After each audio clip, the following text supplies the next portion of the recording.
You've got to see the future finished in advance. You've got to put in the long hours and put up with the setbacks and the disappointments. You've got to learn to enjoy the process of disciplines and of putting yourself through the paces of doing the uncomfortable until it becomes comfortable. You've got to be prepared and willing to attack the challenges if you want the success, because challenges are part of success. Now that may sound like a full menu of activities, but let me assure you that the process of going from average to fortune isn't really all that difficult. Thinking about it is the difficult part. Anticipating all the effort and the changes and the disciplines is far worse in the mind than in reality. I can promise you that the challenges you'll meet on the road to success are far less difficult to deal with than the struggles and the disappointments that come from being average. Confronting and overcoming challenges is an exhilarating experience. The key to development is to be all that you can possibly be. I don't know what your talents are, I don't know what your skills are, but here's what I probably am right on, that you're behind on an accelerated effort toward your full development. I would suggest that. Now, for some of you, I know that's probably really not true. But even as I look at my own life, because, I'm tempted to procrastinate just like everybody else. I should have written 30 books by now. I've only written 4 or 5. I should have done a lot of things, but I haven't. I got distracted, and all of us, have these challenges. But what could I become? What could I become? I had one of my dearest friends. I've lost him. He died at age 53. One day, and he drank a little too much. David drank a little too much, but he did all kinds of things. He was a builder, and he was a dreamer, and he did a lot of things. But his drinking sort of kept him in a fog for like years and years. About 6 years ago, he was sitting at the yacht club, and he was in a fog, and suddenly it occurred to him, I wonder what I could have accomplished all these years if I hadn't have been in this sort of foggy state. And he said that did it. And the last 6 years before he died, he was free. And he accomplished some incredible things that last 6 years. Being all that you can be and not let habits drag you down. Not let things, sidetrack you from the full development of what you have the capable of being. What all could your heart encompass if you really had the chance and you really had the disciplines and really got to it? What could you really become? What could you earn? How healthy could you really be? How many books could you write? How many poems could you write? So here's what I would ask of you. If you feel that you're a little bit stalled, wherever you are in your progress, I'm asking you to correct that. I'm asking you to see if you can't possibly be on a more accelerated track toward your possibilities and your full development. Here's what life is all about. To become all that we can possibly be. The full development of all of your potential, that's number one. Number two is the wise use of all of your resources. That's what life is all about, full development. We're all aware that many people feel that we must be careful of focusing on money or affluence or abundance. That in it, or in the pursuit of it, there is danger. We often hear quoted from the Bible, the love of money is the root of all evil. And I do agree. If you make money your love, and you pursue affluence to the exclusion of, or at the expense of, other values of life, you have lost, not won. However, let us consider this question. If you could do better, should you? That's not a bad question. In the time allotted to labor, in the time given to economics, care for family, success, achievement, productivity, the creation of value, the development of skills and creativity, if you could do better, should you? I think that one of the greatest satisfactions of living life to the fullest is doing the best you can with whatever you have.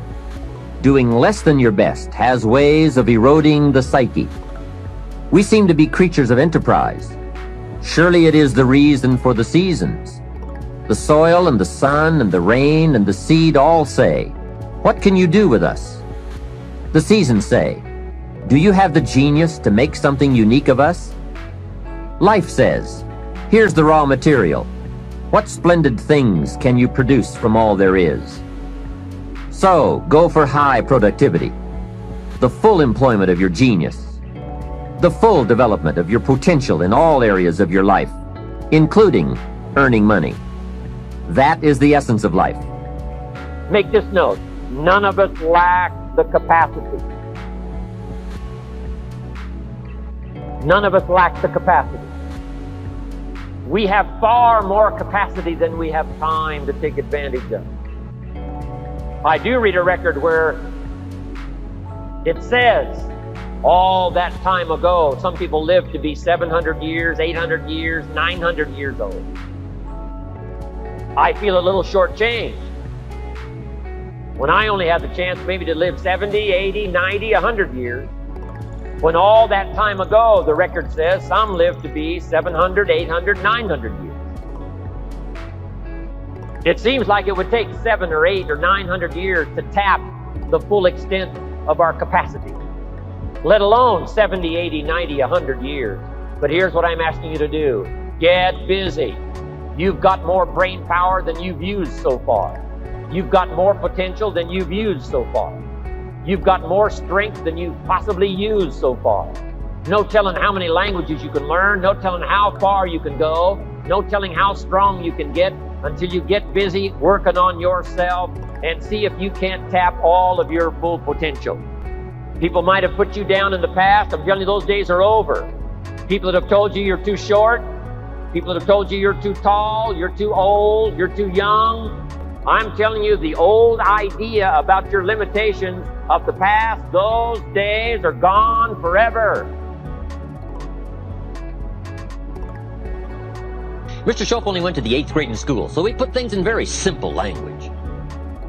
He said, Mr. Rohn, if you're 25 years old and you're an American male and you've been to high school and 1 year of college and you're not at least a third of your way towards your fortune, he said, isn't something wrong? Now, see, I'd never looked at it like that before. As being wrong, he said, something's wrong. And then he said, there's nothing wrong with the country and nothing wrong with the companies and there's nothing wrong with the banks and the money, but there's something wrong with your plan. There's nothing wrong with you, but there's something wrong with your thinking, something wrong with your plan. You bought the wrong story. You bought the wrong formula. And it's easy to wind up a nice person and broke. It's easy to wind up sincere and poor. I'm telling you, you can be sincere and poor, and you can work hard and be poor if you buy the wrong formula, buy the wrong plan. You didn't add up the percentages. You never took out the calculator. You never counted the cost, as an ancient phrase says. Now, see, that kind of blunt, straight language really helped to uncover where my problem lay. Let me give you one of the most clear formulas he gave me that helped to change my life. We deal in what we call basics in one of my lectures. Basics, fundamentals. And there's just a few fundamentals. And there aren't any new fundamentals. You got to beware of somebody who says, I got a new fundamentals. And no, fundamentals are old. Here's one of the greatest of basics and fundamentals. It comes from an ancient Bible phrase. Here's what it says. Whatever you sow, you will reap. We call it simply the law of sowing and reaping. Right? Simply put, the law of sowing and reaping. Now then, Mr. Schopp said to me, Mr. Rohn, there's another way to quote this law that may very well help to discover where the problem lies. I said, okay, I'm ready. Here's what he said. It's also quoted like this. Whatever you reap is what you've sown. I thought, wow, I never thought about that. Now there went my list of all the things I blame for my current circumstances. If you don't like the crop, who do you look up? Answer, whoever planted it. And where do you find who planted your crop? Answer, in the mirror. That's where you go come fall, come harvest time. You go to the mirror. And if necessary, you say, a few skinny carrots? I got to be unimpressed. Where were you last spring? Asleep. Didn't you read the books? Did you break your hoe? This is talking straight. This is telling it like it is. I asked the question last night, am I reading enough books or am I not? If I engage in my current financial practices, will it take me toward the fortune I would wish for in the next 10 years or will it not? If I keep up my current health practices, Will I have the vitality and the health and the vigor to do all the things I want to do 5 years from now? Will I or won't I? Are my current practices taking me where I would really like to go, or have I been kidding myself for quite some time? I had a day just before I met Mr. Shoaff called, "Do not kid myself anymore day." Here's where I am after 25 years. Here's what I've got. There's no use Mickey Mousing with the numbers. There's no use trying to stretch it. There's no use trying to excuse it. There's no use trying to paint it some phony color. Let's tell it like it is. Because it's the truth that starts the freedom mechanism working. It's the truth that starts to relieve the mind of all the guilt and all the excuses and get right down to where it is. When I finally discovered that the government wasn't my problem, and that prices weren't my problem, and that it wasn't the company, and it wasn't company policy, and it wasn't my negative relatives, and it wasn't the weather, and it wasn't the economy, and it wasn't the community, when I finally discovered it was me, we call that trauma. Now, after I had passed through the trauma of discovering that it was me and not all the other things I'd blamed all those years, when I finally went through the trauma, now suddenly it dawned on me, hey, if it's me, I can do something about that right away. And then I started getting excited after my trauma had passed. The only change that is really going to dramatically affect your life is you. Mr. Shoaff said to me, "Mr. Rohn, if it isn't going well for you, you don't say, 'What's wrong out there?' You say, 'What's wrong in here?'" There's a Black Heritage spiritual that says, "It's not my mother nor my father. It's not my brother nor my sister. It's me." What a revelation. But once you find out it's you, that's something you can go to work on this very day. You can start to make a new stretch today. You can start reading some new books today.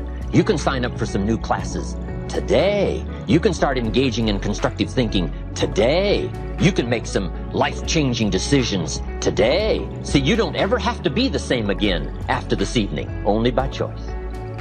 Now, this is called dealing in straight talk. See, I used to blame everything outside. And then let me give you a little philosophy that helped turn my life around.